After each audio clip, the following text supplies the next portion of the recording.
பண்ணும்போது என்ன என்ன என்ன பண்ணுறீங்கன்னா, எனக்கு தெரிஞ்ச சொல்கிறேங்க. நிறையா டிப்ஸ் இருக்குது. அந்த டிப்ஸு சொல்கிறேன் கேட்டுக்கங்க. வெந்தயத்தை நீங்கள் எடுக்கிறீங்க. வெந்தயத்தை ஒரு 200 கிராம் வெந்தயங்க இல்லைங்களா? அப்புறம் நெல்லிக்காய் நெல்லிக்காய் வந்து ஒரு 2, அப்புறம் ஆவரம்பூவு ஒரு ஒரு கைப்பிடி அளவு, அப்புறம் எள்ளு, கருப்பெள்ளு கருப்பெள்ளு வந்து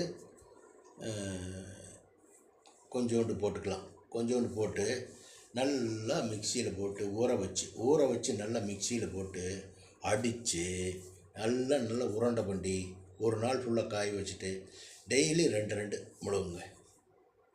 சுகர் காணாமல் போயிடும். அளவாக சாப்பிட்ணுங்க.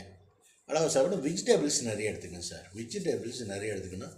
சாதம் கொஞ்சம் கம்மியாக சாப்பிட்ணுங்க. நைட்டில் பால் குடிக்கக்கூடாதுங்க. பால் குடித்தா சுகர் ஏறுங்க. சரிங்களா? கொஞ்சம் உடல் உழைப்பு வேணுங்க. நல்லா வாக் பண்ணணுங்க. நல்லா வாக் பண்ணுங்க. வாக் பண்ணிங்கன்னா 100 பாயிண்ட்டு சுகர் இறங்குங்க. நீங்கள் வாக் பண்ணும்போது குளுக்கோமீட்டரில் டெஸ்ட் பண்ணிட்டு போங்க. வந்து டெஸ்ட் பண்ணி பாருங்கள், 100 மீட்டர் கம்மியாக இருக்கும். இப்படி மெயின்டைன் பண்ணால் சுகரை எல்லாம் பண்ணிடலாங்க. ஓரளவு பாடி நல்லாயிருக்கும், ஹெல்த்து. 40-50 வயசுக்கு மேலே தான் சுகரெல்லாம் மேக்ஸிமம் வருங்க. அப்படி வந்தாலும் கவலைப்பட வேண்டிய அவசியம் இல்லைங்க. இன்னொரு டிப்ஸ் இருக்குங்க. இன்னொரு டிப்ஸு, வெள்ளை முள்ளங்கி இருக்குல்லங்க, வெள்ளை முள்ளங்கி. அந்த முள்ளங்கி தோலை லைட்டாக சீவி போட்டுங்க.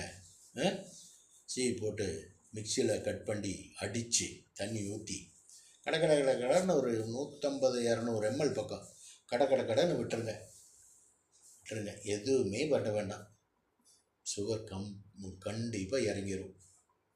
அந்த மாதிரி டிப்ஸ் எல்லாம் இருக்குதுங்க. அப்புறம் கொய்யா இலை இருக்குல்லங்க, கொய்யா இலை 4 இலை 5 இலை 6 இலை போட்டு நல்லா கிள்ளி போட்டு ஒரு டம்ளர் தண்ணி ஊற்றி நல்லா கொதிக்க வச்சு அரை டம்ளர் ஆனதுக்கப்புறம் 100 ml பக்கம் வருங்க.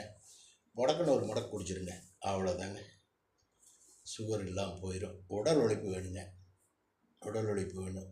சுகர் வந்ததுக்கப்புறம் சில வேலைகள்லாம் நிறுத்திடணுங்க. அந்த வேலையெல்லாம் நிறுத்தணும்.